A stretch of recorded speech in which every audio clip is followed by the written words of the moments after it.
Isa palang strategy itong nangyayari ngayon kung bakit hindi dumadalo ang majority Senate sa kanilang sesyon at ito nga sa pangalawang pagkakataon ay hindi na naman daw dumating. At yun ang inaalboroto ng minority. Kailangan ng palitan itong si Senate President Alan Cayetano. So pakinggan natin itong sinasabi ni Minority Erwin Tolpo. A direct violation of the rules of the Senate and a serious disrespect for the institution and the Filipino people. Senate President Alan Peter Cayetano should resign as he has shown that he cannot function as the leader of the Senate anymore. Sumagot naman dito si Senator Alan Cayetano at sinasabi nga niya na isang strategy ang kanilang ginawa dahil gusto nga nilang matuloy yung sesyon ng Blue Ribbon Committee para sa flood control.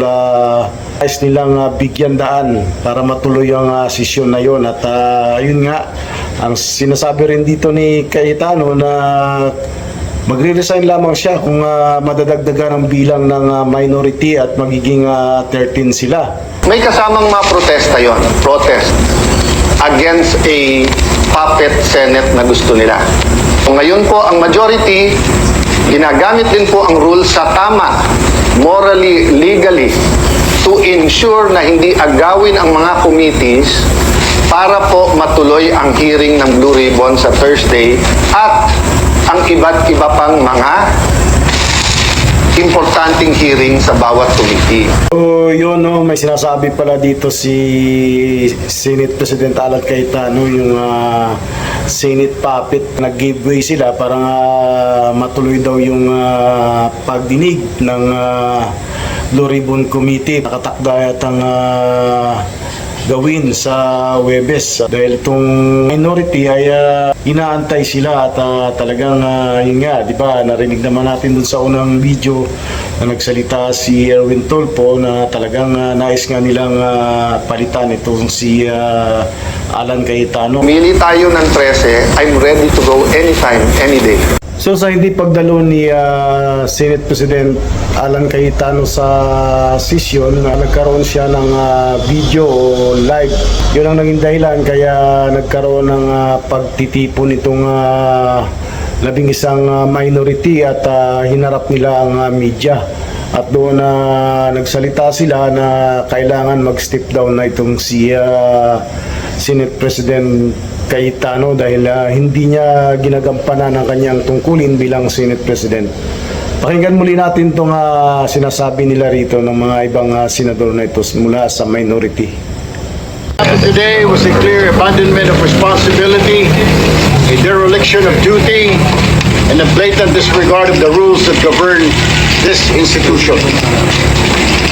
Because the Senate cannot be made to stop working simply because its presiding officer refuses to leave. Under Rule 14, Section 41, the rules of the Senate President may postpone the holding of the session after consultation with the majority leader and the minority leader. Base sa paliwanag ng both side, mukhang may kanya-kanya silang rason sa kanilang ipinipaliwanag. May mga binabiolate daw ang Senate President kasi dapat kinukonsulta niya both side ang leader ng minority at majority.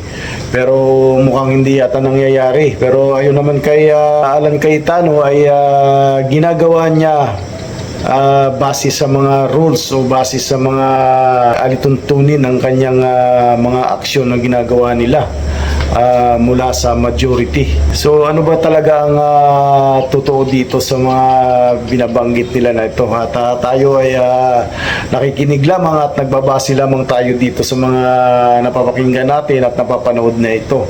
Inibita namin, sumalit kayo sa amin. Pero si Alan Peter, steady ka lang dyan. Sana, pag Senate President ka, ikaw maging ehemplo ng iyong mga miyembro ng buong Senado. Unified. Kaso siya, masamang ehemplo, bad influence, bad example, bad apple. So kung nagsasalita itong si Senator Rafi Tolpo na dapat maging ehemplo daw. So ibig sabihin talagang hindi sila kampante dito kay Senate President Cayetano kasi nga itong dalawang faction ng minority saka yung majority ay may kanya-kanya silang pinaniniwalaan at pinaninindigan, kaya medyo mahirap talaga pag ganito ang kahit saan dalhin ang mga ganitong sitwasyon na kung ang dalawang faction ay may walang isang sinusundan at talagang ganito nagkakaroon ng girian.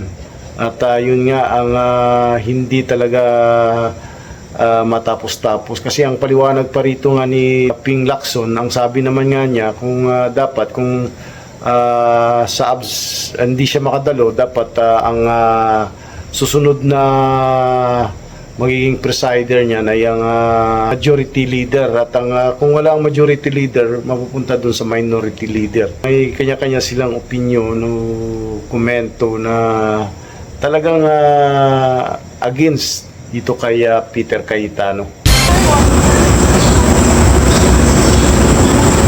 We appeal to the rest of the members of the majority bloc. Huwag din si Senate President kasi we appeal to their sense of duty, of their responsibility. Kasi mukhang untenable na si SP kasi siya yung nagsasabi sa mga kasama namin na huwag mag-attend ng session. Under the rules, pag wala yung SP, pwede mag-preside ang pro temp. Pag wala yung SP and pro temp, pwede mag-preside ang majority leader.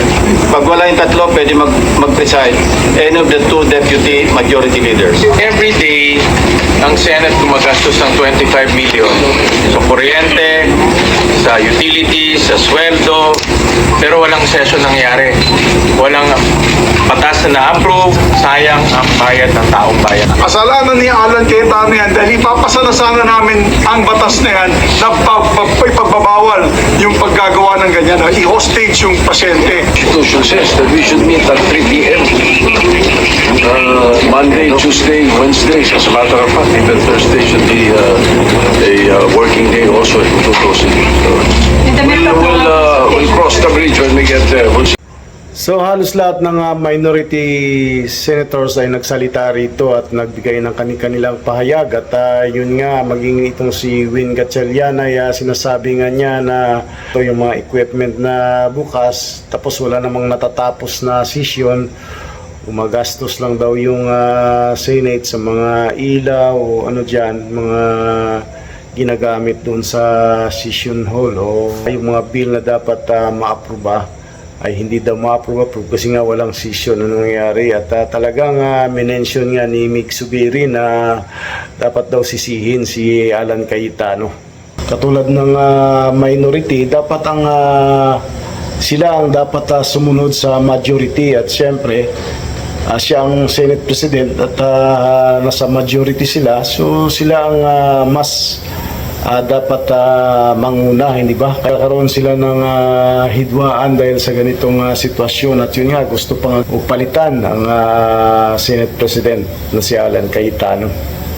So narinig natin ang iba't ibang komento ng mga minority senador na kung saan ay nagbigay ng kanilang mga pahayag patungkol sa sitwasyon sa Senado, maging sa mga leader na ito na kung saan ay yun nga, dapat daw maging ehemplo si Senate President Alan Cayetano, at marami pa silang mga halimbawang inihayag patungkol sa pagiging Senate President ni Cayetano. So yun po, at kung nais nyo pong magbigay ng iyong opinion, reaction, komento, mag-comment lang po kayo sa comment section sa video mismo na ito. Hanggang sa muli po, maraming salamat, mabuhay po kayo, God bless po sa ating lahat.